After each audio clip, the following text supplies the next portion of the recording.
Saludos y bienvenidos a este espacio especial Entrevistas Electorales, con el que buscamos, como saben, acercarles los programas electorales de las diferentes formaciones que concurren a la cita del próximo 24 de mayo. Lo venimos haciendo a través de sus candidatos a la presidencia de la ciudad, centrándonos hoy en una cara ya conocida para la ciudadanía, Manuel Soria, cabeza de lista de la formación EQUO. Bienvenido, Manuel. Hola, buenas noches. Pues por hacer una breve introducción a su perfil, podemos comentarles que Manuel Soria es melillense de nacimiento y de cuna y afronta sus segundas elecciones autonómicas, sus primeras bajo las siglas de la formación EQUO, casado y con 2 hijos, diplomado en Estadística y técnico superior en Prevención de Riesgos, es funcionario del Estado y trabaja en el Instituto Nacional de Estadística. Muy comprometido con el respeto al medio ambiente, ha sido presidente de la asociación Guelaya Ecologistas en Acción Melilla durante una década. Ha fundado la plataforma Melilla Verde, con la que concurrió a las anteriores elecciones a la Asamblea, y también ha impulsado el partido EQUO, con cuyas siglas ha afrontado las últimas generales y europeas. Pues, señor Soria, ¿se ha avanzado algo a lo largo de toda esa trayectoria en la conciencia medioambiental de la ciudadanía melillense?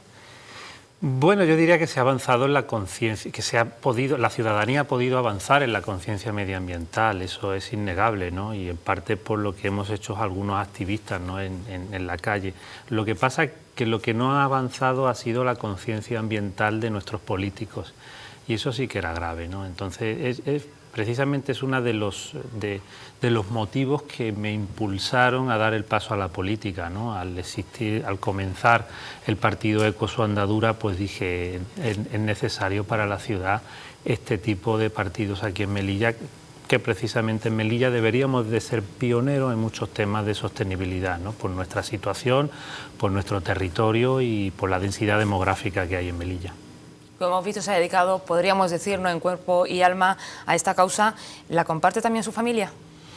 Bueno, en parte me viene también de familia, ¿no?, todo esto también, ¿no? Pues de mi padre, yo siempre he tenido una estrecha relación con mi padre, que precisamente es el que precisamente ahora más me sigue, ¿no? Y precisamente va también siempre lo meto en la lista electoral, ¿no?, de forma simbólica, ¿no? Pero también me viene, pues eso, un poco de familia todo esto, ¿no? Que luego mis niños también son todavía muy pequeñitos, pero bueno, pero tampoco los quiero orientar, digamos, a seguir los mismos pasos que pueda dar yo, sino que bueno, que elijan más su camino, ¿no? ¿Y cómo se compagina esta dedicación, como decimos, que supone muchas horas, ¿no?, y la familia, la dedicación a la familia? Bueno, ya llevo mucho tiempo en tema activista, ¿no? O sea, yo lo comparto bastante bien, a ver, porque intento no quitar el tiempo a mi familia con todo. Tengo un compromiso de que, bueno, de que primero la familia y luego el trabajo que tienes como activista, ¿no? Pero bueno, por la capacidad a lo mejor o por la costumbre que tengo, no es mucho más dedicarte a un partido político que, por ejemplo, a una asociación. Muchas veces una asociación te puede dar más quebraderos de cabeza, o un sindicato, ¿no?, te puede dar incluso más quebraderos de cabeza, ¿no? El tema es que los partidos políticos son precisamente en estos momentos de campaña, de pre-campaña, los que te absorben y los que no puedes hacer otra cosa que dedicarte a eso. ¿Y a qué dedica Manuel Soria, si es que tiene el tiempo libre? ¿Cuáles son sus aficiones? Bueno, el poco tiempo libre que tengo, pues lo que pueda hacer de viajes o, por ejemplo, leer, pasear y poco más, ¿no? También me gusta el buceo deportivo y hay algunas cosillas más que, bueno. Bueno, metemos, si le parece, en materia electoral. Las encuestas encargadas por Cablemel apuntan la corrupción como principal preocupación de la ciudadanía melillense. ¿Qué cuestiones o qué medidas recoge EQUO en su programa electoral para combatir esta lacra? ¿Cuál es el modelo de gobierno que plantea EQUO? Bueno, planteamos un modelo de gobierno primero transparente, ¿no? Que las personas que se dediquen a eso, bueno, pues que al principio de la legislatura publiquen su patrimonio, su medio de vida, porque nosotros lo que pensamos es que los políticos no deben de ser profesionales. Las personas que tienen su profesión, en el caso en el mío, ¿no?, que tengo yo mi profesión, mis actividades profesionales, una carrera administrativa, puedes dedicarte a la política durante un tiempo de tu vida y luego volver a tu profesión habitual, ¿no? Entonces hay que ver si dentro de ese intervalo hay algún tipo de aprovechamiento, ¿no? Entonces, en principio, bueno, pues deben haber esas declaraciones y tal de patrimonio y tal. Pero luego, por otro lado, tenemos el tema de los imputados, ¿no? O sea, siempre vamos a rechazar tener a imputados en nuestras listas y dentro de lo que puedan ser nuestro alcance en las instituciones, ¿no? Existe un código ético, ¿no? Existe un código ético, sí, el código ético lo tiene ya, el partido ético lo tiene, un decálogo y tal, donde dice todo eso, ¿no? Lo que pasa es que también aquí quiero decir con el tema de imputado, que muchas veces lo relacionamos todo con si estar imputado o no. En otros países, como por ejemplo en Alemania, se han echado a ministros por copiarse en una tesis doctoral hace 20 años en la universidad, ¿no? No hace falta estar imputado para tener una falta de responsabilidad ética o política. Cuando le imputan a una persona es que tiene unas responsabilidades penales o civiles o de otro tipo, pero también hay una responsabilidad política y ética, ¿no? Es lo que está pasando, por ejemplo, con todos los que nos estamos enterando en los sumarios que hay de la Operación Tosca, de la Operación Ópera, Operación Abogado. Que se puede estar imputado o no, pero el caso es que esos sumarios dan unos hechos probados y que hay unas personas que están en ciertas actividades muy concretas de la política y eso no lo tenemos que admitir los ciudadanos, pero a mí me da igual los jueces. Si al final condenan o no condenan, imputan o no imputan. El caso es que hay unos hechos probados y ahí estamos los ciudadanos para castigar eso, ¿no? Entonces también la responsabilidad tiene que caer sobre los ciudadanos, que son los que deben de formalizar los criterios para decir estos valen y estos no valen. O aquí hay corrupción o no hay corrupción. No son los jueces los que tienen que decidir esas cosas.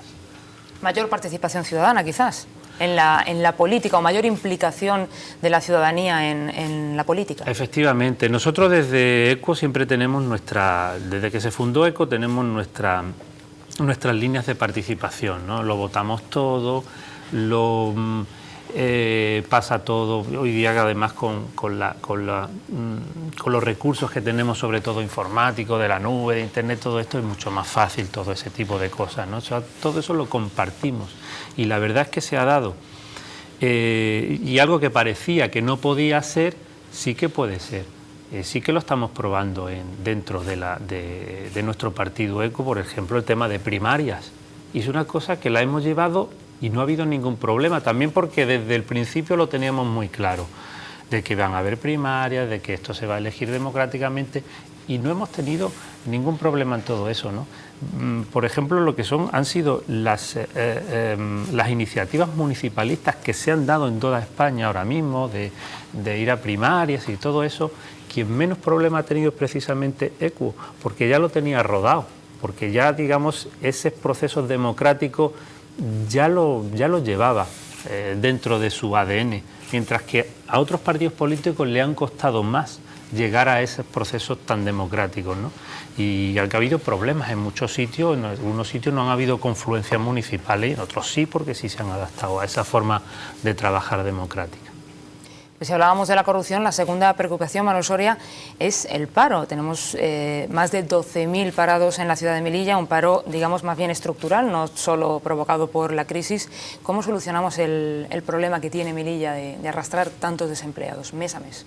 Sí, aquí lo primero es decir que en el paro, en lo que es el empleo, no hay una varita mágica. Quien salga con una solución mágica para que todos seamos ricos, para que todos trabajemos, es falso. Y eso es algo que me gustaría reiterar, o sea, que es que no hay una varita mágica como propone, por ejemplo, el Partido Popular. Hacemos un puerto y todo el mundo rico.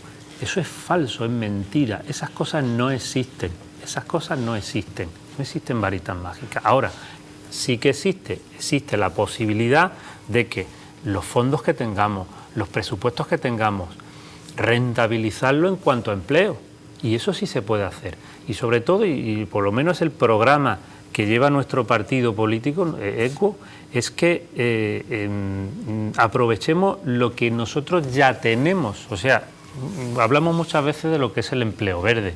El empleo verde es el empleo además, que podemos rescatar de aquellos sectores que lo podemos hacer más sostenibles y más eficientes. Por ejemplo, tenemos sol y viento. Con el sol y el viento podemos perfectamente desarrollar energías renovables, ¿no? Y lo que decíamos, por ejemplo, nosotros también de conectar eléctricamente Melilla con la península, que se está haciendo con Mallorca, se ha hecho con Marruecos, se va a hacer ahora con Francia por el Golfo de Vizcaya. Si lo conectamos y además nos liberamos de lo que es el petróleo en sí para producir electricidad, tenemos la posibilidad de consumir energías renovables de la península y de las que nosotros podemos generar aquí. Y el viento y el sol, ¿de quién es? Es nuestro. Por ejemplo, tratamientos de residuos. El tratamiento de residuos, los residuos son nuestros. De ahí también podemos llegar a comercializar fracciones semielaborados del vidrio, calcín de vidrio. No vamos a fabricar botellas, porque ya tenemos, pero del plástico, granza de plástico, el cartón, pues elaborado de cartón, etcétera, ¿no? Cooperación internacional de desarrollo. También tenemos posibilidades. Estamos en un sitio muy concreto donde a unos pocos kilómetros nuestros toda la Unión Europea invierte muchísimo dinero en cooperación al desarrollo. ¿Por qué no hacemos que pase por aquí? Incluso la propia inmigración. Estamos hablando de que ya la inmigración, el paso de inmigrante por aquí, está dando un sector económico. Hay más de 300 personas trabajando ya en inmigración directamente. Y no decir, bueno, pues los hoteles y las empresas de hostelería que están manteniéndose gracias a las visitas que tenemos de guardias civiles, de policía, de periodistas, etcétera. O sea, que hay que aprovechar, estamos donde estamos y hay que aprovechar lo que es nuestro, no lo que no es nuestro. O sea, el decir, bueno, vamos a ganarnos la vida con los contenedores o con... Realmente pues, y esa idea no se le ocurre a otros que están mejor situados en los circuitos de container y tal. O sea, es algo absurdo y ridículo muchas veces. Tiene algo que ver con una frase que me ha llamado la atención en el programa electoral, ya que para ECU la falta de empleo no se produce por falta de riqueza, sino por un mal reparto o mala gestión de la misma. La riqueza se refiere a esas cuestiones que son nuestras y que a lo mejor podrían generar puestos de trabajo. Claro, efectivamente. O sea, fíjate, te pongo un ejemplo. La ciudad autónoma se ha gastado 11 millones en total en un sistema de carreteras. Es una locura. Yo cada vez que lo cuento me parece absurdo, no es una locura. Para que los camiones que van desde el puerto hasta Beniensar, hasta el polígono industrial, no pasen por General Astillero y por la Vieja. Carretera del Polvorín, ¿no? La carretera del Polvorín, que tienen que subir hasta los Pinos de Rostro Gordo, hacer varias cuestas bastante pronunciadas y tal. Y claro, decir, bueno, si es que son 11 millones, si esos 11 millones, en vez de... Hay algo sucio detrás, eso es impensable, ahí, porque primero ya está hecha y no ha pasado un solo camión, ni uno, y ya está hecha. O sea, aquí tenían que meter en la cárcel a alguien, ¿eh? Si es verdad que han hecho eso para algo, ¿no? Pero es lo que te decía, esos 11 millones... ¿Cómo han ido a parar ahí? Y no han ido a parar a políticas para generar empleo, como por ejemplo las que te he comentado. Lo que pasa es que no se reparte lo que llega, porque a Melilla llega muchísimo dinero, muchísimo. Y luego si vemos los datos, en el reparto luego que tenemos entre los ciudadanos, si vemos los datos, y además son datos muy interesantes que se pueden ver en la página, por ejemplo, del Instituto Nacional de Estadística, que vemos como el 10% de la población más pobre y el 10% de la población más rica son los más distantes en toda Europa. O sea, tenemos los más pobres y los más ricos de toda Europa. Eso se puede ver perfectamente, ¿no? Entonces, claro, hay una desigualdad total también en lo que es dentro de la solidaridad que tenemos que tener entre todos los melillenses. En cuanto al transporte, llama la atención que mientras otras formaciones abogan, por ejemplo, por la ampliación de la pista del aeropuerto o por la ampliación del puerto, ECU aboga por todo lo contrario. Bueno, por destruir parte del puerto y eso no. No, quiero decir, sí. Porque no es necesaria esa ampliación de la pista del aeropuerto y porque obviamente no es necesaria ni siquiera viable la ampliación del puerto. El aeropuerto se ha ampliado varias veces ya, tanto en la terminal como en los aparcamientos, como tal. O sea, en España se ha dado, el tema de la crisis se ha dado por la política del hormigón, porque hemos financiado infraestructuras que no sirven al final para nada, El alargar la pista del aeropuerto, o sea, que claro, tenemos ese dogma, ¿no? Todo tiene que ser más grande, falso. Todo lo que es más grande, luego tienes que mantenerlo.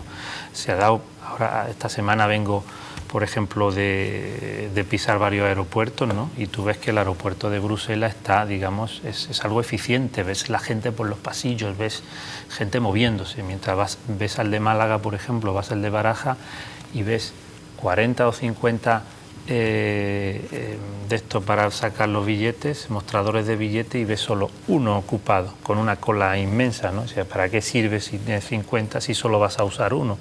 Y tienes que esperar 2 horas para que te den la tarjeta de embarque, o eso que da vuelta a las maletas, que hay 50 y solo... O sea, todo eso luego hay que mantenerlo, y es una pérdida económica que tenemos, y es lo que está pasando. El proyecto del aeropuerto ahora es, por ejemplo, hacer más aparcamientos de coches.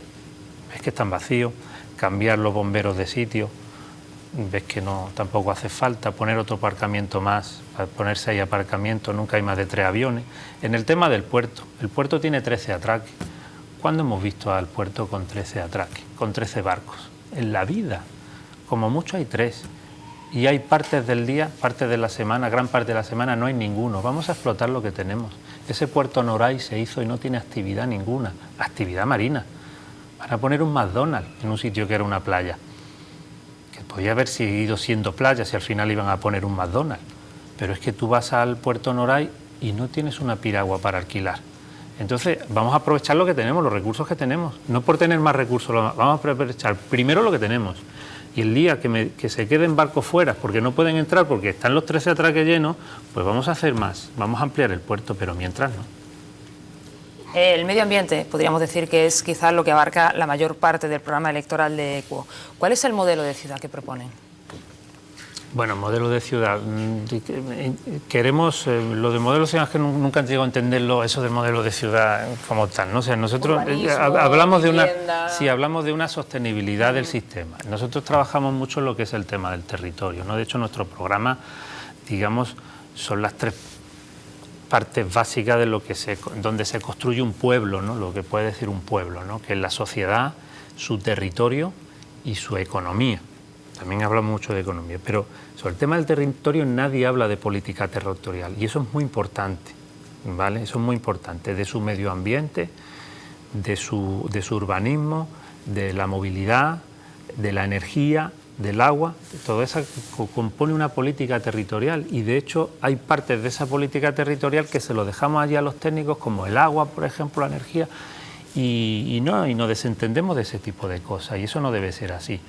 Tenemos que tener una política territorial muy concreta y un modelo de ciudad que además debe de ser pionero en muchas cosas de sostenibilidad que no le hace tanto falta a otras ciudades, no le hace falta tanto a Badajoz, que tiene allí una llanura inmensa para poner calles y para poner... No, es que aquí nos hace falta ser pioneros en la utilización del territorio, por ejemplo. No podemos tener instalaciones usándose caras y que ocupan terreno usándole 6 horas al día, ¿no? Aquí tenemos que combinar los usos. Aquí los colegios tienen que abrirse los domingos para los vecinos del barrio, porque tienen unos pabellones magníficos que están abiertos, pues claro, 5 horas que tienen de clase y cerrar los veranos. Aquí no podemos reservar terrenos para que hagan solamente maniobras los militares, pues habrá que abrirlos los sábados y domingos para los ciudadanos, o sea, etcétera. Tenemos que tener una política territorial muy sostenible y muy eficiente, ¿no? Y eso es lo que llevamos sobre todo nosotros a gala, de que esa política territorial la tenemos mientras los partidos políticos que hay al uso no la tienen. Que tienen también un gran cinturón verde. Efectivamente, además que es necesario. Si nos damos un paseíto por la carretera Circunvalación, cualquiera lo puede entender. Yo creo que una imagen vale más que 1000 palabras, ¿no? Ese territorio que tenemos, que ocupa una 1/4 parte de nuestra ciudad, lleno de escombros, lleno de basuras, con excavaciones ilegales, con los ríos llenos de basura como vertederos. Hay vertidos donde sea, el terreno deforestado, el terreno erosionado. Los dueños de terreno hacen lo que les da la gana con los terrenos, lo que les da la gana. Si quieren hacer excavaciones y enterrar escombros, que lo hacen. Si quieren vender la tierra, la venden. Es un desastre total. ¿Qué pasa? Que al Partido Popular o los que no gobiernan les interesa. Porque cuando dicen, oye, este terreno está deteriorado, vamos a hacer un aparcamiento, vamos a hacer lo que sea, claro, la gente lo recibe, porque es mejor tener allí a un terreno. Pasó con la granja de caballería, que aquello era un lugar precioso, lo dejaron abandonado y luego dijeron, oye, vamos a hacer un campo de golf aquí que por lo menos lo aprovechamos para algo. Pasó con la granja agrícola, que era un lugar divino, lo abandonaron, dejaron que se cayera todo, dejaron que se estropeara todo y dijeron, no, ahora hace falta hacer algo porque esto no puede ser, esto está asqueroso. ¿Qué pasa? Que aquí hace falta pues una política de un cinturón verde, que además es necesario por el tema, por ejemplo, nosotros tenemos que recargar, los acuíferos se deben de recargar por ahí. Melilla ahora mismo es una plasta de hormigón enorme, donde gota que cae, gota que además te genera problemas porque tienes que evacuarla. Fíjate todos estos tubos que tenemos que ir metiendo, cada vez los tenemos que meter más anchos porque esa gota no se absorbe sobre el terreno. Entonces tenemos que tener más terreno libre. Aquí hasta los parques son de hormigón. Póngase Parque Hernández, por ejemplo, que tiene un piso encofrado de autopista. Póngase zonas verdes que existen en Melilla, que están catalogadas de zonas verdes, porque luego te dicen, que eso, escúchalo alguna vez que te dicen, los melillenses son los que tienen más zonas verdes por habitante. Sí. ¿Sabes por qué? Porque sitios como las Planas de San Lorenzo o la Plaza de las Cuatro Culturas están catalogadas como de zonas verdes, con toda la cara, ¿no? Entonces lo que tenemos, hace falta un sitio verde, un pulmón verde para la ciudad, y eso puede ser pues perfectamente del camino de Carro hasta la frontera, que ellos se compren terreno además para ser conservados y saquen de allí pues a los dueños que son además, y es que ni se sanciona a los dueños que destrozan su terreno.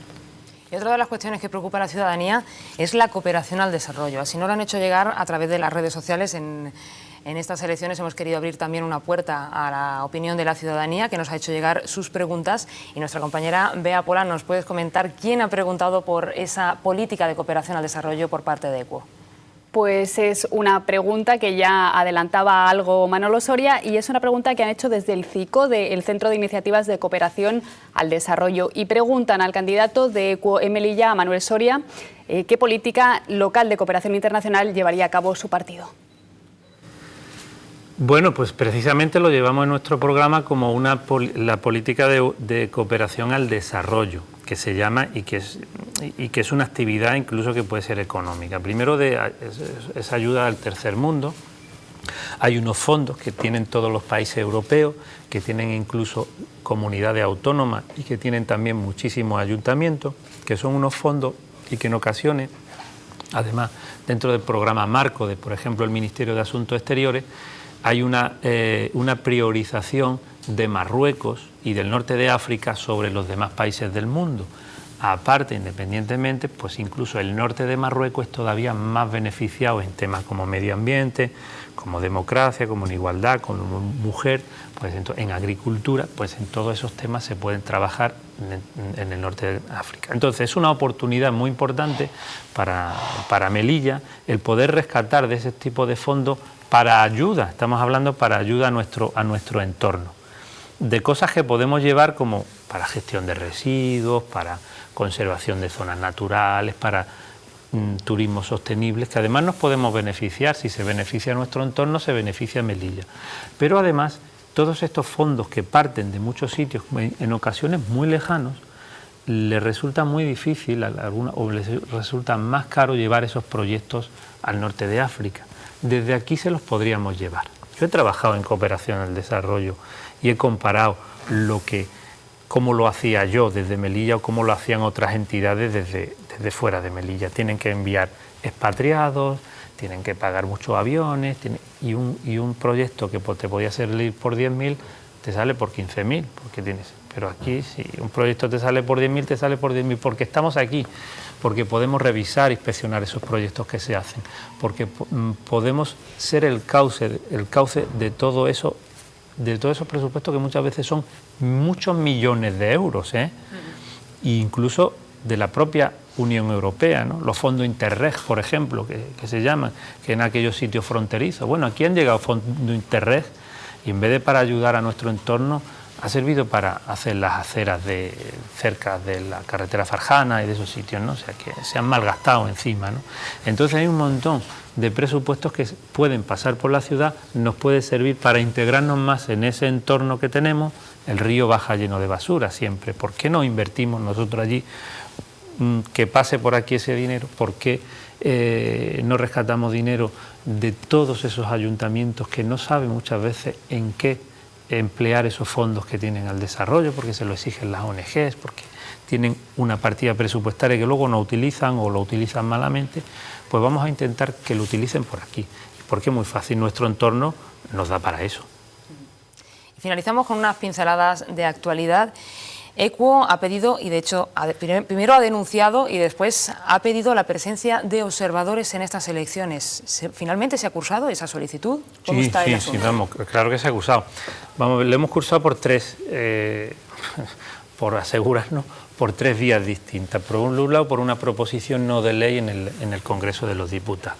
Lo que pasa es que la proposición no de ley, a la altura que estamos, no creo que se discuta antes de la campaña, antes de las elecciones. Posiblemente llegará a las comisiones de Interior del Congreso de los Diputados hasta que se organizan y eso después de las elecciones. Pero bueno, nos sirve para que por lo menos analicen qué ha podido y no pasar aquí con el voto por correo, con las posibles tramas de compra de voto por correo.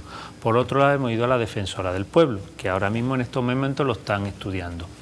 Y por otro lado, hemos ido también a la Junta Electoral Central, también se lo hemos comentado, porque bueno, el informe se ha mandado a todos los sitios por igual, ¿no? Se envió a la Junta Electoral Provincial y luego pues se envió a Fiscalía, y ahora mismo está en Fiscalía. Lo que intentamos es romper ese clientelismo que hay. Y esos observadores, aunque sí existen estatutos internacionales de observadores, no está traspuesto a la legislación estatal. Entonces, bueno, como tal no hay observadores como tal que te lo recojan en una normativa estatal, pero sí en una normativa internacional, y sí nos gustaría que se observase aquí, porque es muy fácil de observar. O sea, porque cuando salgan los datos de voto por correo, que estaremos atentos, cuando salgan esos datos veremos a ver quiénes son las mesas que se vota más por correo o se vota menos por correo, que puede haber, ¿no? Porque pueden ser mesas que a lo mejor hay partidos por ahí que dicen que si se cambia de colegio electoral la gente se lía porque no tiene cultura, porque tal, pero sin embargo hacen de maravilla las propuestas o las solicitudes de voto por correo y saben hacerla perfectamente y hacen horas de cola en correo, ¿no? O sea que ya me entiendes. Claro, porque las sospechas de Equo con respecto a esta presunta compra de votos viene fundada Siempre se orientan, o sea, siempre está delimitado en los distritos, o sea, estamos hablando de los distritos que de mayoría musulmana y personas en riesgo de exclusión social, ¿vale? Sobre todo eso, personas en riesgo de exclusión social. Pero que se sustenta en datos estadísticos debido al importante incremento, ¿no?, que a lo largo de las últimas elecciones ha ido teniendo este voto por correo, ¿no? Claro. En efecto, nosotros elaboramos ese informe y elaboramos que desde el año 95 ya empiezan a haber ese tipo de movimientos. Lo que pasa es que esas compras de voto, esas posibles compras de voto eran directas, pero cuando entraban en juego varias tramas de compra de votos, ya no podían asegurar quién era a quién votaba, porque luego, claro, había gente que podía vender su voto a varias tramas, ¿no? Por lo tanto, empezó lo de la trama de voto por correo, porque ya sí te aseguras a quién está votando. ¿Qué pasa? Que los picos de voto por correo son enormes, y siempre hablamos de voto por correo de personas que viven en Melilla y votan en Melilla, no el que vive en Granada, no el que está en Granada estudiando y vota desde allí, no, eso nunca lo he contado. Y en cuanto a esos datos, han habido picos de un 400%. Algo raro tiene que haber, ¿no? Pues Manuel, otra de las cuestiones que también preocupa a la ciudadanía, si no lo ha hecho llegar a través de las redes sociales, es un problema de convivencia, quizá centrado en algunos barrios, es el de la prostitución. Bea Pola, cuéntanos. La segunda pregunta que realizan a Equo Melilla, que también se la hemos realizado a otros candidatos, pero es que los vecinos del Barrio del Real, el colectivo en concreto Barrio del Real, están muy preocupados por la prostitución y preguntan a través de esa etiqueta que hemos creado, Melilla Vota, qué solución propone el candidato de Equo para el problema de la prostitución en Melilla. Bueno, el problema de la prostitución en Melilla, el problema de las molestias de la prostitución en un lugar concreto, ¿vale? Aquí estos problemas, el problema de el fenómeno de la prostitución, ¿no? Porque muchas veces las palabras, como las pongamos, pues pueden engañarnos, ¿no? El fenómeno de la prostitución es algo que existe y que es una realidad, y en los países occidentales siempre ha sido una realidad, aunque se ha luchado contra eso. Aquí lo importante es actuar sobre esas mujeres si de verdad están dedicadas a la prostitución por voluntad propia o hay detrás una situación de miseria y una situación, pues, de exclusión social, ¿no? Y eso es lo que deberíamos de ver primero, ¿no? Si se pueden actuar sobre estas personas que están en la calle, porque normalmente la prostitución que se da en la calle, no tanto lo que se dan en algunos locales y tal, pero la que se da en la calle viene a ser personas, pues digamos, excluidas socialmente y que necesitan ese dinero muchas veces, pues porque tienen una situación mala familiar o están enfermas o cualquier otro problema en concreto. Yo actuaría sobre esas personas que se dedican a la prostitución y bueno, y luego regularía un poco lo que son esas situaciones que se dan en la calle, ni que se sea prostituta ni no. Te tienes que comportar, pues en este caso en el barrio del Real, te tienes que comportar, pues, como cualquier ciudadano, ¿no? O sea que ahí las sanciones y tal pues también vale, pero sobre todo actuar sobre ellas e intentar sacarla de esa situación de debilidad social en la que está. Y por último, un asunto de actualidad que ha llamado la atención y tiene que ver con el Partido de los Verdes. Anunció que participaría en las elecciones. Poco antes de la presentación de las listas convocó una rueda de prensa, dijo que finalmente no concurriría a la cita electoral, pero sin embargo pidió el voto de sus simpatizantes para Coalición por Melilla, cuando quizás podríamos decir que tendría más similitudes con la ideología de un partido como ECUO. ¿Cómo analizan ustedes este hecho? Bueno, lo primero, a ver, es que ECUO es el Partido Verde de España. A ver, ECUO es un partido que se crea con la mayoría de partidos verdes que hay en ese momento en España, se crea en el 2011 para rescatar un nombre nuevo, porque los verdes se puede llamar cualquiera. A ver si entendemos esto. Había un montón de partidos verdes y empezaban a llamarse verdes quien le daba la gana.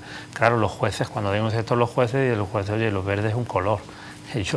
Cada uno se pone el color que le da la gana. ECUO ya es una marca registrada, digamos, es un nombre registrado. Entonces el Partido Verde Europeo nos reconoce como partido, el Partido Verde de España, y ahora mismo el movimiento verde se llama ECUO, el movimiento verde político se llama ECUO en España, no se llama Los Verdes. Los Verdes puede ser un partido que lo cree uno en cualquier sitio, porque tiene la posibilidad de llamarle el color que quiera y de llamarle como quiera. Por tanto, los verdes que hay aquí no están ni reconocidos como verdes ni nada que se le parezca. Y verdes encontrarás, no sé si hay 70 y tanto en el registro de partidos políticos, y hay muchos que, incluso hay algunos que le dan el apellido verde a Izquierda Unida a los Verdes, también le dan el apellido, o sea, pero ya el llamarse verde en España no es sinónimo de ser verde, ¿eh? Eso es que quede claro. Pues por último, Manuel Soria, le brindo la oportunidad de lanzar un último mensaje a la ciudadanía melillense como candidato a la presidencia de ECUO Melilla. Sí, mirando a cámara. Mirando a cámara. Bueno, pues el mensaje que queremos dar a los ciudadanos es que estamos en una posición de dar un cambio muy importante y de que ese cambio sea real. Lo que sí es verdad es que si no cambiamos el sentido del voto, no vamos a cambiar nada. No se puede seguir votando a los mismos, no se puede seguir votando a los que nos han llevado a situaciones muy problemáticas y esperar que algo cambie. Nosotros decimos, como nuestro lema dice, inicia el cambio cambiando tu voto. Tampoco cambies tu voto hacia marcas sin personas detrás, hacia franquicias, ¿no? Hacia partidos que se crean en un momento dado de mucha expectación y luego pueden no ser nada. Estamos hablando de un partido, de ECUO, que es un partido serio, que se ha fundado en España en el año 2011, incluyendo a Melilla, y que llevamos aquí trabajando bastante tiempo, bueno, pues con caras conocidas y con un trabajo hecho detrás y un trabajo potente, ¿no? Necesitamos una ciudad sostenible, necesitamos una ciudad distinta, pero inicia este cambio cambiando también tu voto. Vota ECU. Pues Manuel Soria, le agradezco mucho su participación en este programa electoral y le deseo toda la suerte en esta contienda. Gracias a ti, buenas noches. Y a ustedes también les agradezco su atención a lo largo de todo este programa y les espero en una próxima edición, muy pronto. Aquí les espero.